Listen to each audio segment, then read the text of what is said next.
Pero guys, may manong din dito sa likod guys. Si Manang naman dun sa kabila. Ang ganda ng pagka-decorate nila guys. Oh. Yung parang kariton nga lumong panahon ginagawa nilang pang decoration. Bulaklak ang ganda. Woo, ang ganda.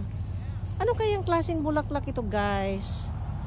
Ibang klase siya. Okay guys, nandoon yung malaking pumpkin guys. Lapitan natin may konti. Punta muna tayo dito sa may nakabakod. Ano ba ito? Binakod nila. Special na mga ano kasi binakod guys. For decoration for your eyes only. One, bawal umakyat. Saka iba-ibang kulay guys. Iba-ibang style. May mahaba pang pumpkin. So parang ghost neck ano, style. Napakaganda guys. Talagang creative talaga ang whole. Gawa ng Diyos para sa atin. Para po tayo ay ma-appreciate natin ang planet Earth natin. Gaano kaganda ayusin natin. Guys, doon ako nagbablog dati, yung area na yun. Thank you guys for watching. See you my next vlog.